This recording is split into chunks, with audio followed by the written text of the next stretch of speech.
திருச்சிற்றம்பலம். தினம் ஒரு திருமந்திரம். திருச்சிற்றம்பலம்.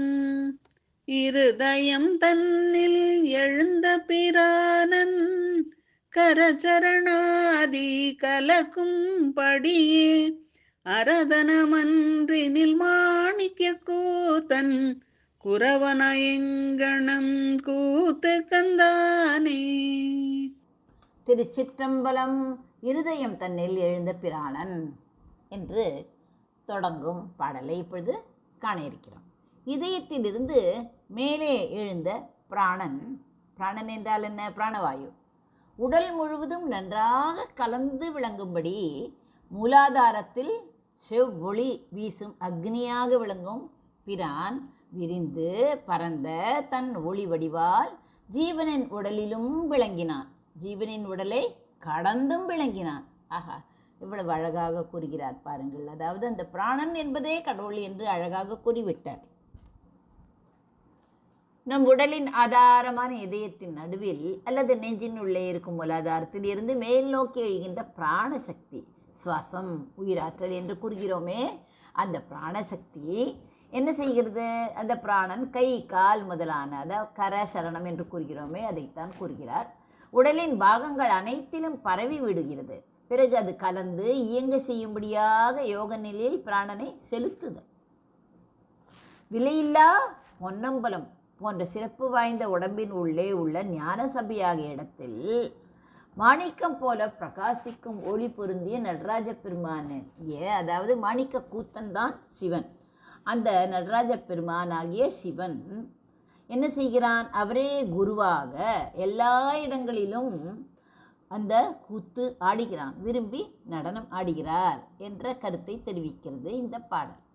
யோக பயிற்சியின் மூலம் இதயத்தில் உள்ள பிராணசக்தியை எழுப்பி அதை உடல் முழுவதும் கை கால் உட்பட எல்லா இடங்களிலும் பரவ செய்து நிலை நிறுத்தும் போது என்ன ஆகிறது? உடலின் உள்ளே இருக்கும் ஞான சபை என்னும் அகவடியில் ஒளி வீசும் நடராஜ பெருமான் குருவாக இருந்து நடனம் புரிகிறார்.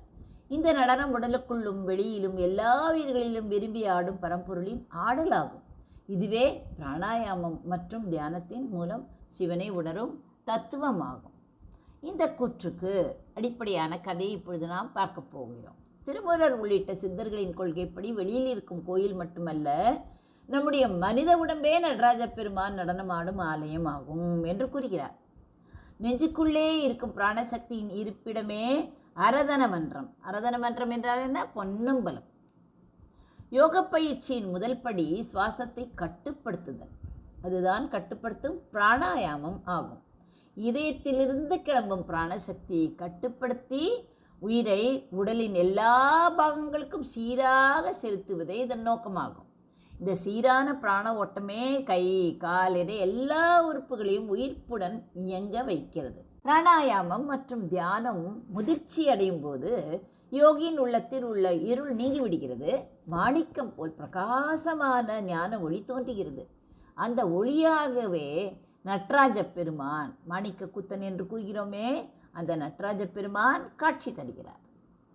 இந்த நடராஜரே குருவாக இருந்து யோகியின் உயிரில் கலந்து அந்த ஆனந்த நடனத்தை ஆடுகிறார். ஆனந்த நடனம்தான் கூத்து. இது வெளியில் தேட வேண்டியதே இல்லை, தன்னுடைய உள் அனுபவமாக நிகழ்கிறது. சுருக்கமாக சொன்னால், இந்த திருமந்திரம் யோக பயிற்சியால் பிராணசக்தியை அடக்கி உள்ளொளி பெருக்கும் போது குருவாகிய சிவபெருமானே மாணிக்க கூத்தன் யோகியின் உள்ளமாகிய மன்றத்தில் ஆனந்தமாக நடனம் ஆடுவதை அனுபவமாக காணலாம் என்ற உயரிய யோக ஞானத்தை தெளிவுபடுத்துகிறது. இருதயம் தன்னில் எழுந்த பிராணன் கர சரணாதி கலக்கும்படியே அரதன மன்றினில் மாணிக்க கூத்தன் குரவனையாய் எங்கனும் கூத்துகந்தானே. நன்றி, வணக்கம்.